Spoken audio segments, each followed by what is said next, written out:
लोकसभेमध्ये मुंबईतल्या मुस्लिम बहुल भागात उद्धव ठाकरेंच्या शिवसेनेला एक गठ्ठा मतं दिली होती।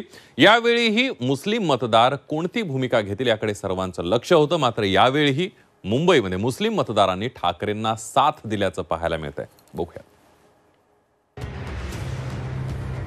मुंबईत लोकसभा निवडणुकीप्रमाणेच विधानसभा निवडणुकीतही मुस्लिम मतदार ठाकरेंच्या बाजूने उभं राहिल्याचं दिसून येतंय।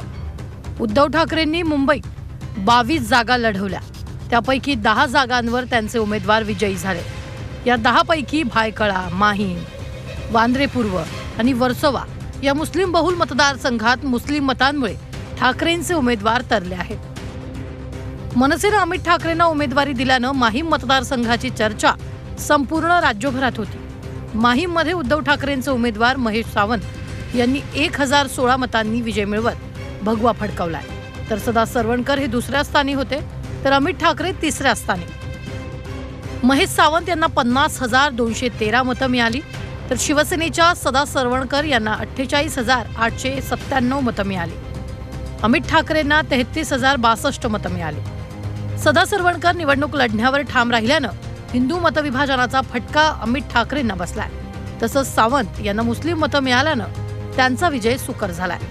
माहीमप्रमाणेच मुस्लिम बहुल वर्सोव्यातून उद्धव ठाकरेंच्या शिवसेनेचे हारून खान 1,600 मतांनी विजयी झाले। हारून खान यांना 65,396 मतं मिळाली, तर भाजपच्या भारती लवेकर यांना 63,796 मतं मिळाली। या मतदारसंघातील मुस्लिम मतदारांनी ठाकरेंची साथ दिलेली दिसून येते।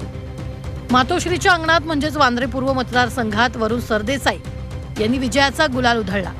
वरुण सरदेसाई यांचा 11,365 मतांनी विजय झाला।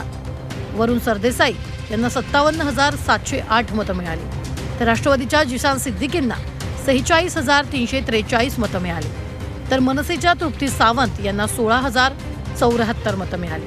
वांद्रे पूर्वमध्येही मुस्लिम मतांमुळे वरुण सरदेसाईंचा विजय सुकर झालाय। भायखळ्यात 41.5% मुस्लिम मतदार। लोकसभेत हीच मतं निर्णायक ठरली।